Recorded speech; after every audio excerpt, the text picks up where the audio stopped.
Greetings, ghouls and goblins.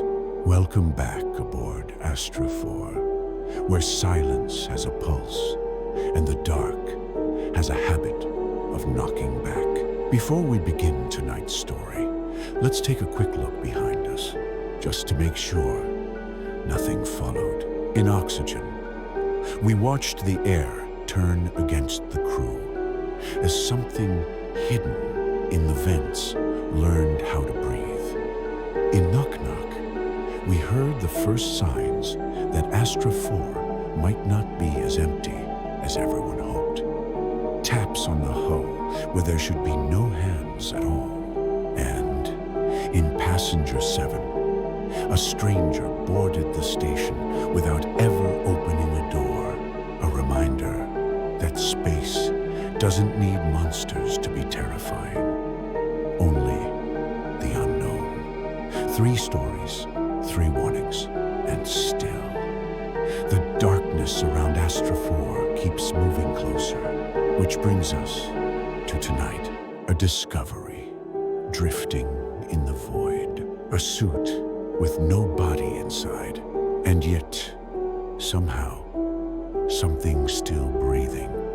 Tonight's tale is titled The Suit. For those who think space is empty, you might want to hold that thought.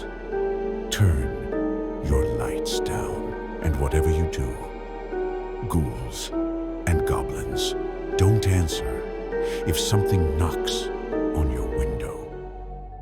They first saw it on day 12. The message was not urgent. It was only a maintenance ping from one of the outer ring drones cleaning garbage. Reese half expected a loose panel or ice shards from the venting system. Instead, the camera feed displayed a figure suspended in the nothingness. At first impression, it resembled a body. A totally intact suit whirling gently end to end against a backdrop of stars. EVA design, Generation 5 model.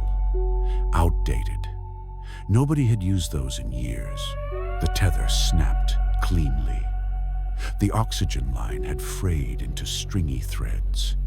The visor was fully fogged, obscuring whatever was inside. The communications crackled with static. No beacon, no identification tag, no heat signature. Just a quiet, drifting shape. Dr. Malik leaned over the console, his voice quiet. Whose suit is that? No one responded. They ran the roster twice. The entire crew of 6 is present. Every pod was sealed and every log remained intact. Nobody was missing. However, the markings on the suit were obvious. Astra stock, Generation 5, same tether clips. The chest plate features the same faded mission emblem, which is worn yet identifiable. The drone continued to orbit it, with the camera feed occasionally glitching, making the suit's spin appear jerky and unnatural. Captain Elara finally issued the order. Bring it in. Docking Bay 2. They attached the suit to the drone's grapplers and carefully reeled it toward the airlock.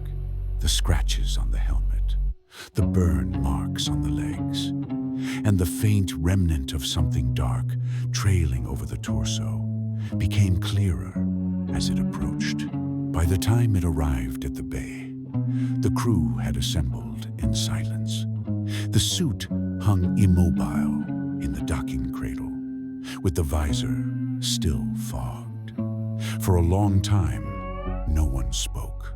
Then, the oxygen sensor in the bay blinked only once. O2 level. Detecting trace flow, Reese gulped hard. That's not possible, he said quietly. The bay was sealed, and something inside continued to breathe. They should not have Captain Shu's stomach twisted with worry as the suit rested in the decum chamber, sealed and dormant. Nonetheless, she followed the procedure. Full bioscan with many passes. No sign of life. No blood. No bone. Nobody. Just an empty suit. The report was obvious. Sterile. Final. However, no one slept well that night. It started with a sound, a minor scuff on the deck plating, then a muted thump as something shifted its weight. Not loud, barely heard above the sound of the circulation fans, but it's certainly there. Juno was the first to speak up. She pulled Sue aside the next morning, her eyes blazing from a lack of sleep. I thought I was dreaming, She muttered. but I saw it. The helmet. It turned inside the chamber. Malik laughed as he overheard. He would constantly laugh when he was nervous. Maybe you saw your reflection, he remarked, shaking his head. Low lighting, tricks of the eye. But the jokes stopped as the systems started to fail. The crew logs had a malfunction. Data feeds stuttered.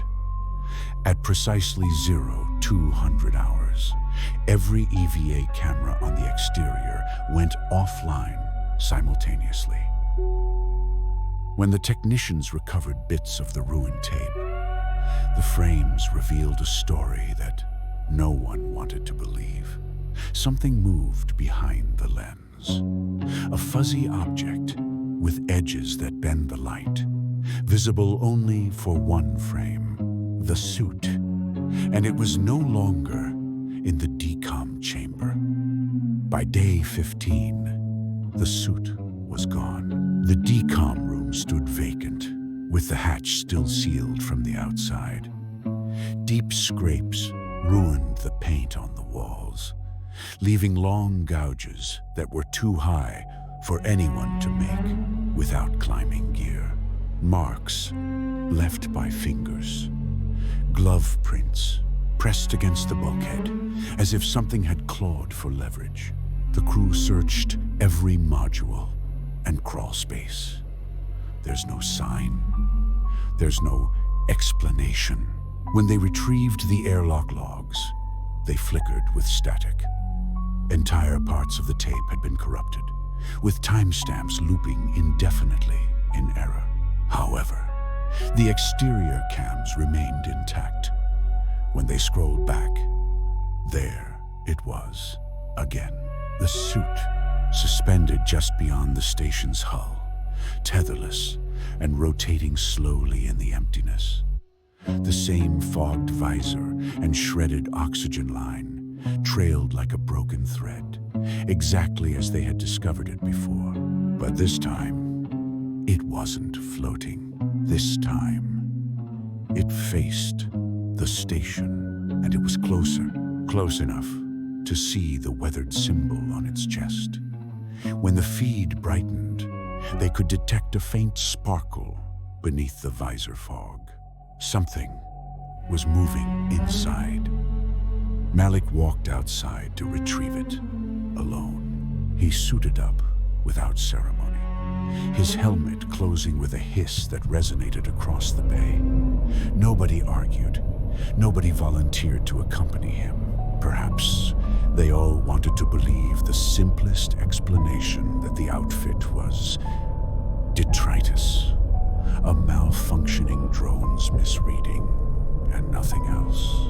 But they watched from the command module as his beacon blinked across their monitors, gradually advancing along the tether line. His breathing filled the communications, initially steady, then shallow. Visual contact, he stated finally. The external camera confirmed it. The suit hung against the void, visor fogged and arms lifeless. Waiting, engaging grappler. His voice crackled in their ears. The feed stuttered. For a fraction of a second, static poured over the screen. which became sharp enough to make blood flow from every face on the bridge. The suit no longer drifted. It was upright, and it was facing Malik. The communication went silent. There was no shout of panic. There's no gasp. Only a faint hiss, like air rushing into an open microphone. Then nothing. Malik never returned. His beacon blinked once, twice, then vanished. And the suit was still there, closer. They inspected the perimeter. Every single camera, sensor, and external drone. Nothing. No debris field. No beacon. No sign of Malik. What about the suit? The following morning, it was back. At 0600, the alarms in the decom chamber chirped. Captain Shu came first, hand on the release switch, but froze when she peeked inside. The suit sat straight in the cradle, perfectly still. The helmet was fogged, with the visor glimmering faintly under the chamber lights. Condensation stained the glass, leaving trails of liquid trickling down in crooked lines, as if something had agitated inside. The rest of the crew assembled one by one. Nobody spoke. Silence pressed down on them like a weight. Juno leaned in closer, her breath caught in her throat. She lurched back, bumping into the bulkhead. "I saw him," she said quietly, terrified. I saw him. I swear, I saw Malik's face, right there, through the glass. They were staring at her, waiting. Her voice crackled. He was smiling. And that, ghouls and goblins, is why the crew of Astra IV will never bring another drifting suit aboard again. Because out there in the dark, some things don't float, they follow. Tell me, if you looked out a window in deep space and saw a suit staring back at you, fogged visor pressed to the glass, would you call for help, or would you freeze, afraid that whatever's inside might notice you? Because the crew of Astra IV is learning a terrible truth. Some things drift for a reason, and some things return because they're not finished. If this story made you shiver, drop a comment and tell me the truth. Are you ever scared that someone or something might be watching you? Even when you're sure you're alone, stay vigilant, stay unsettled, and stay tuned, brave travelers of the void. Next story. Sleep Module B. Some things never sleep, and one of them is about to wake up.